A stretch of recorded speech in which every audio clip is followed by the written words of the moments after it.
Barbara Peters. Welcome to another episode in our criminal calendar. I've had a chance today to welcome a genuine snowbird, if only for a week, Kent Krueger from Minnesota, the frozen north. Hi, Kent. Hi, Barbara. It's good to be here. You actually come out here to visit relatives, right? I do. It's one of the few pleasures we have in Minnesota during the winter is getting away. So, what, you generally April, you fly? March, April. We've done it occasionally at Christmas, but that's always a disaster, so it's usually a little bit later.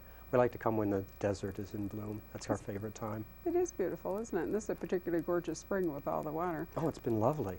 I thought, as I often do when people come in March, that you were probably a spring training fan, a baseball addict.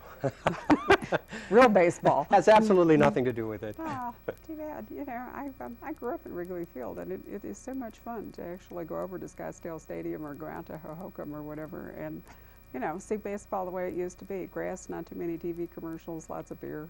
Well, you have to remember, I come from Minnesota. If it doesn't have a hockey puck involved, I'm not interested, you know. Uh-huh. Well, you and I didn't actually meet in 1998 when you wrote Iron Lake, but I read your book, fell wildly in love with it, and as I remember, I picked it for our first mystery club. You did. I was thrilled. Well, that's nice of you to say that, and say we ship some absurd number of books to Minnesota, cases of them. You can't believe what a pleasure it was sitting at that table signing all of these books. For a first author, I was just overwhelmed, greatly pleased. You know, I think for a first author, it has to be a thrill. I mean, here it is, your newborn, your firstborn, you know, taking it out of the box, opening it up, writing your name on the title page. There's How nothing cool. like the first book, absolutely nothing. The whole experience is unique. And whenever I encounter a new author, I try to tell them, enjoy this experience. This is really the best. After this, you begin to understand what a business writing and selling books is. But Well, that first one is so wonderful. Sure, I'm sure that after a while there's a jaded thing that creeps over you. I'm sure that Larry Block on his 99th book or whatever it is not thrilled to get boxes of books from me. The bloom is definitely off the signing rows. I will always be thrilled to get boxes of books to sign. Well, you're very sweet, but on the other hand, we've worked out this scam to get you to Arizona, so better deal. Iron Lake, tell us about it. What was, how long, let's go back to the very roots here, since that was your, am I right, your first published book? My first published novel, yes. How'd you do it? I began writing Iron Lake when I was 40 years old, and I began for one very specific reason. I was 40 years old. I hit a midlife crisis. And writing the book was that thing that I'd promised myself all my life I was going to do, and there I was at 40 years of age, and there was still no book. So I sat down and began the manuscript that became Iron Lake. Honestly, I didn't know that it was going to be a mystery at that point. Really? I didn't. I knew three things about the book. I knew that it was going to be about a man who was going through what I was going through, that is, questioning at 40 years of age everything he thought he understood about life after 40 years of living it. I knew that it was going to be set in Minnesota because that was my adopted homeland, and I wanted to do a book that was in many ways a homage to that homeland. And I knew that it was going to be set in the middle of winter because anybody who survived the winter in Minnesota understands what a great, powerful element it can be in a book. So I knew those three things about it. What made it a mystery really was this. I discovered Tony Hillerman. I wasn't a reader of mysteries, but I read a Tony Hillerman, and I was just blown away. I was blown away with, first of all, how fine the writing was. This was one of his early mysteries. How fine the writing was, what a terrific sense of place he had, and how wonderfully he was able to mix in the cultural stuff with the story itself. And I was just amazed by that. So I began reading Hillerman. I went from him to Martin Cruz Smith, to Sarah Paretsky, to James Lee Burke, who honestly is probably my favorite these days.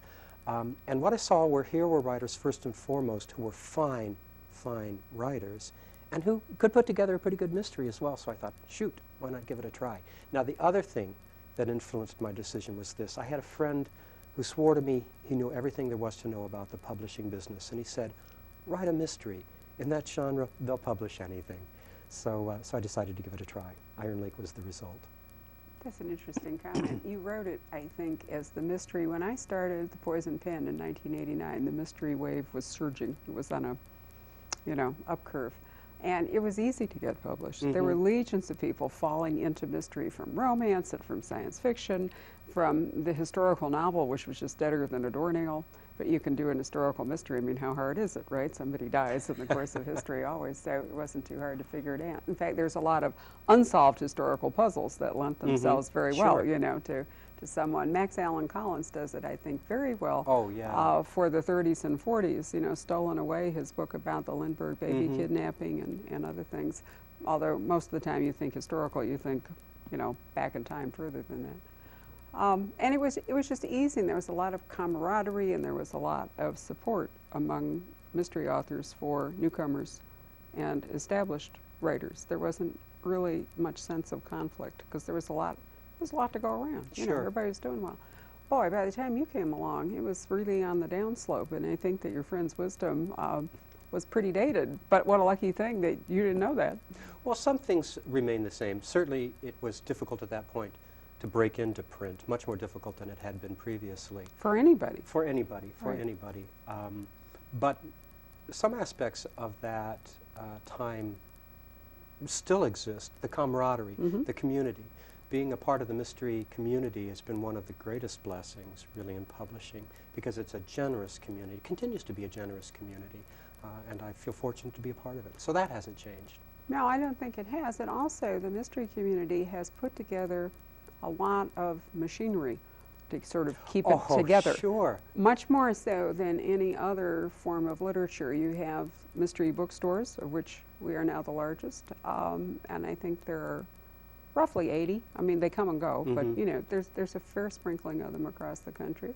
There's all the mystery conferences, so that fan conventions of all forms, you know, we do one large here, and small. Yeah, we do one here in Scottsdale, a one-day one, and Martin Luther King Day weekend that works really well. BoucherCon runs up to maybe 2,000 fans. That's the international one. There's also the Mystery Writers of America, the Canadian Crime Writers Association, the British Crime Writers Association, the Sisters Private Eyes of America, right.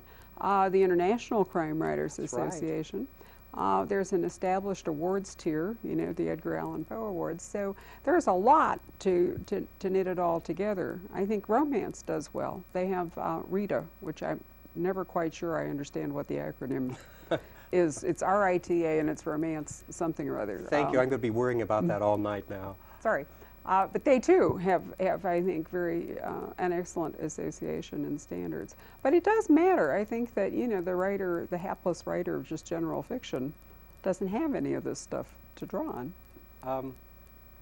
I assume you're correct, but I'm not one of those hapless general writers, so I'm not quite sure what they have.